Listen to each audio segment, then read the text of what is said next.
কোথায়? শুনো শুনো 7 তারিখ পিকনিক হবে, সবাই আসবেন পাড়াপতি বসি। পিকনিক কম মনে হচ্ছে যেন বিয়ে বাড়ির কোনো খাবারের লিস্ট হচ্ছে। তো যাই হোক, হে হ্যালো এভরিওয়ান, আমি আবারও চলে আসলাম আরেকটি নতুন ভিডিও নিয়ে। আর এই ভিডিওতে তোমরা দেখতে পারো পিকনিকের লিস্ট করতে গেলে কত রকমের ঝগড়া কাচাল হতে পারে। পিকনিক এখনও 2-3 দিন দেরি আছে, কিন্তু তবু এদের লেগ পিস নিয়ে টানাটানি এখন থেকে শুরু হয়ে গেছে। আর এই লিস্ট দেখে আমার মনে হচ্ছে যেন এটা শুধু আমরা পিকনিক খাবো না, পিকনিক গোটা পাড়াকে নিয়ে হবে। তো দেখতে থাকো। সবাই শুন না রে, শিবালি কৃষ্টি কিন্তু লাস্টে শিবা। তো তোমরা নিজেরাই শুনতে পারলে এখানে শিবারও ডিমান্ড চলছে। তো এটা পিকনিক না, এটা বিয়ে বাড়ির লিস্ট হচ্ছে। তো একটা কথাই আছে, নররূপের নারায়ণ, আর এরা হচ্ছে নররূপের নর রাক্ষসগণ। সারা জীবন খাবে না, পিকনিকের আশায় থাকবে, আর পিকনিক আসলে পরে গোড়ায় গন্ডায় গিলে খাবে। আচ্ছা তোমরা একবার এদের কথাগুলো শুনো, হ্যাঁ, তাহলে বুঝতে পারবে। মটরশুঁটি 250 লিখ। আর সত্যি কথা বলতে গাইস, আমি একটু মনে মনে ভাবছিলাম, মানে একটু কুট করছিলাম, যদি তোরা একটু বেশি বেশি করে লিখিস তাহলে সেগুলো বাঁচবে, আর মশলাপাতিগুলো একটু আমারই থাকবে, আর মাসে খরচাটা আমার একটু কমে আসবে। ম্যাক্সিমাম 10 কিলো লাগবে মাংস। এ কে রে 10 কিলো? কে খাবে? কার কি লাগছে ভাই? কে খাবে? 16 জন মেম্বার ভাই। 16 জন মেম্বারে 10 কিলো মাংস কে খাবে? একবার তোমরা বলো গাইস প্লিজ, 10 কিলো মাংস লাগবে? এই যে বলে 10 কিলো মাংস বলে লাগবে ভাই। আমি ভাবতাছি পিকনিকটাকে খাবো কি খাবো না, আর এই 10 কিলো মাংসটা কারেই বা খাওয়াবো। তো এটা কি পিকনিক হইতেছে নাকি বিয়ে বাড়ি হইতেছে, আমি কিচ্ছু বোধ পাইতাছি না। মিষ্টি কুমড়া 250 লিখ। সাইডের থেকে কাটে নেব আমি। আমি পারতেছি না কেন? খেলবো না, আমি ভুলে যাচ্ছি সব। পিকনিক বানাচ্ছিস তুই তোরে না? আর সত্যি কথা বলতে এদের দেখে আমার মনে হচ্ছে পিকনিকের লিস্ট করতে করতে এরা চুলের মুঠি ধরে মারপিট করবে, আর হাসপাতালে এক একজন অ্যাডমিট হবে।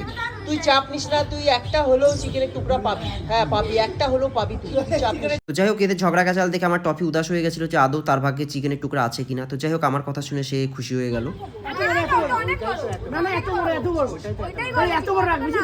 ওটা না। লেগ পিস নিয়ে এখানে মারামারি লাগছে, কে লেগ পিস পাবে আর কে লেগ পিস পাবে না। এখন পর্যন্ত কিছু আনাই হয়নি।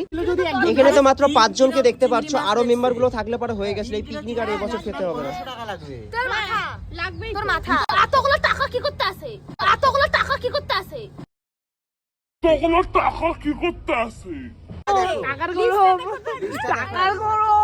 তোমরা বুঝতে পারছো এক একজনের রূপগুলো দেখো খালি, ভগবান এরা জীবনে খায় না গাইস। বলছিলাম না এক সময় এরা বহুত কঞ্জুস, এরা বাইরে 1 টাকা দিয়ে একটা চকলেট কিনে খায় না। তাই এরা পিকনিকের নাম শুনে ভাবছে গড়ায় গন্ডায় গিলবে, চারি ভরে খাবে একদম। রাক্ষসগুলো কোথায়কার। আরে মাংস কত কিলো হলো? 6 কিলো তো শুধু কি বললি? ওই দেখ 20 জন মানুষ 6 কিলো মাংস করে। তো এই বছর আমাদের পিকনিকের লিস্ট দিয়ে মনে হয় পিকনিকটা খাওয়া হয়ে যাবে, কারণ পিকনিক আর মনে হয় না খাওয়া হবে। গাজর 1 কেজি আমি সবজি বাজার বলতে পারতেছি। এতটা চাপ হয়তো কেউ কারো ছেলে মেয়েকে বিয়ে দিলেও নেয় না, যতটা চাপ এরা পিকনিক নিয়ে ফেলেছে। জানি না আদৌ এটা পিকনিক হবে না কি হবে। হ্যাঁ 150 টাকা। 200 টাকা। 150 আমরা কমাবো তো, দোকানে থেকে কমাবো না, এটা ভুলে গেছি। তো এদের কথাগুলো শুনতেই পারলে এরা দোকানে গিয়ে যে দাম নিয়ে ঝগড়াও করবে সেই প্ল্যানিংটাও হয়ে গেল। তো এদের কথা শুনতে শুনতে আমি পুরো ডিপ্রেশনে চলে গেছি। তো যাই হোক, আমি কিছুই বলছি না, চুপচাপ হয়ে আছি। যা করায় তোরাই কর ভাই, আমি খালি দেখবো। রসুন 80 টাকা শ 100 গ্রাম রসুন 80 টাকা। কোথায় 100 টাকা 80 টাকা কে বললো তোকে? আমি কিনে আনলাম ওদিন কার রসুন। না লুচি পায়ে টিভি আর মাংস বললাম যে লুচি পায়েস হচ্ছে। এবার সোনুর কথা শুনে এবার লুচিও হবে, আর যদি লুচি হয় তাহলে সবকিছু হবে। ছাগলের মাংস, মুরগির মাংস, শুটকি মাছ, বড় মাছ, ছোট মাছ, যা আছে সবকিছু হবে। গড়ায় গন্ডায় গিলে খাতোরা। আর এদিকে সোনুর কথা শুনে তুষার তো পুরো ডিপ্রেশনে চলে গেল। আর ডিপ্রেশনে গিয়ে কি করলো তোমরা নিজের চোখে দেখে নাও। তুই কোথায়? শুনো শুনো 7 তারিখ পিকনিক হবে, সবাই আসবেন পাড়াপতি বসি।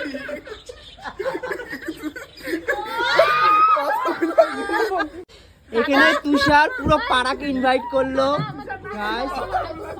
এই কর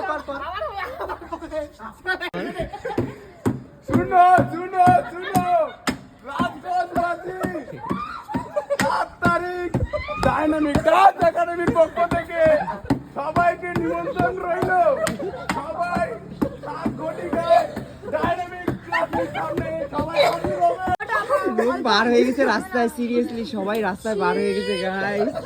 কি ভগবান, সত্যি পাড়া প্রতিবেশী বের হয়ে গেছে। দেখো গাইস, দেখো বাচ্চা নিয়ে বের হয়ে গেছে। তো সত্যি কথা বলতে আমি আদৌ জানি না যে এই পিকনিকটা হবে কি হবে না, কারণ এরা লিস্ট নিয়ে যে গন্ডগোল লাগিয়েছে আমি বুঝতে পারছি না কি হবে। যদি হয় পিকনিকের ভিডিওটা অবশ্যই তোমাদের সাথে শেয়ার করবো, আর যদি কেউ পিকনিকের লিস্ট করতে চাও তাহলে এদেরকে অবশ্যই ডেকো, তোমাদের খুব ভালো হবে।